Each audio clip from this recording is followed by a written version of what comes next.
چالاک بونا۔ پیارے بچوں، کسی ملک میں ایک بہت ہی غریب بستی تھی جہاں ایک غریب کسان بھی رہتا تھا۔ اس کی ایک بہت ہی پیاری بیٹی تھی۔ کسان اس کی شادی کے لیے ہر وقت فکر مند رہتا تھا۔ ایک دن کسان کو ایک ترکیب سوجی۔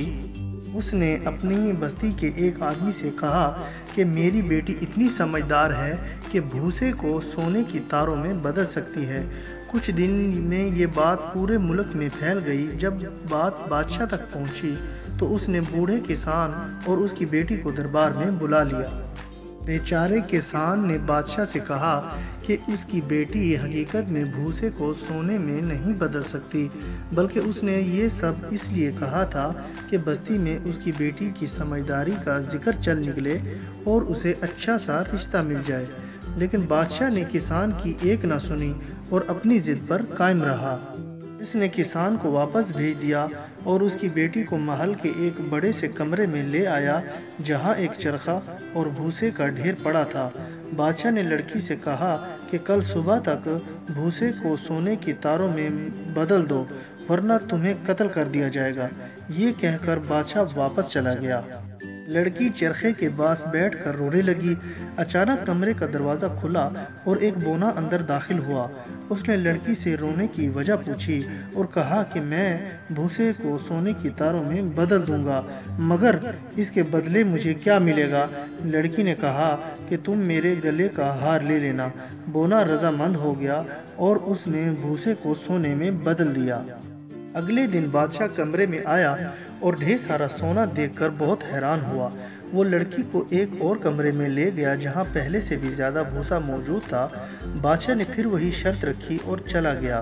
لڑکی پھر رونے لگی کہ اچانک بونا نمودار ہوا۔ اب کی بار اس نے لڑکی کی انگوٹھی کے بدلے بھوسے کو سونے میں بدل دیا۔ دوسرے دن بادشاہ آیا تو سونا دیکھ کر اور زیادہ حیران ہوا۔ وہ لڑکی کو لے کر ایک اور بڑے کمرے میں آیا جہاں بہت زیادہ بھوسا پڑا تھا۔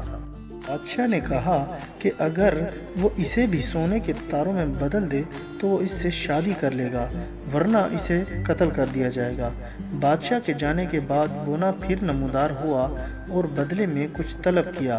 اس پر لڑکی نے کہا کہ میرے پاس تو اپنی ماں کی نشانی صرف وہی ایک انگوٹھی اور وہ ہار تھے جو میں تمہیں دے چکی ہوں، اب میں اور کچھ نہیں دے سکتی۔ اس پر بونے نے یہ شرط رکھی کہ جب اس کی شادی ہو جائے تو وہ اپنا پہلا بیٹا بونے کو تحفے میں دے گی۔ لڑکی یہ شرط ماننا تو نہیں چاہتی تھی لیکن مجبوراً مان گئی۔ اگلے دن بادشاہ آیا تو سونے کے ڈھیر دیکھ کر بہت خوش ہوا اور اس نے لڑکی سے شادی کر لی۔ جب ان کا پہلا بیٹا پیدا ہوا تو بونا لڑکی کے پاس آیا جو کہ اب ملکہ تھی اور اس سے کہا کہ وعدے کے مطابق بچہ اس کے حوالے کر دے۔ لڑکی بچہ اسے دینے پر تیار نہ ہوئی تو بونے نے شرط رکھی کہ اگر 3 دن میں ملکہ بونے کا نام بتا دے تو وہ بچہ نہیں لے گا۔ ملکہ 2 دن تک بونے کو مختلف نام بتاتی رہی لیکن اس کا اصل نام نہ بوجھ سکی۔ اس پر بونا بہت خوش ہوا اور جنگل میں جا کر خوشی سے ناچنے اور گانے لگا۔ آج میں پکاؤں گا، کل میں کھاؤں گا، تب پیارے شہزادے تمہیں لے جاؤں گا۔ کوئی نہیں جانتا بات بڑی عام ہے کہ تیتو بونا اصل میرا نام ہے۔ اتفاق سے جب یہ بونا گانا گا رہا تھا تو ایک درباری جنگل سے گزر رہا تھا۔